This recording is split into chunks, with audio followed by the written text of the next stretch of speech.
So I'm making homemade hamburger helper with some leftover ground beef.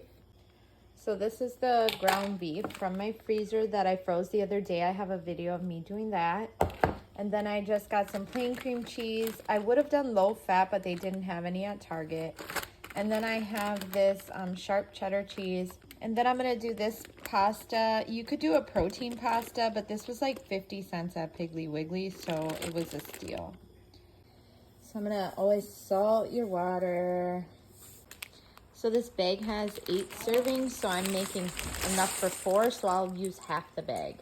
The noodles are ready. I'm just gonna take a little bit of the pasta water.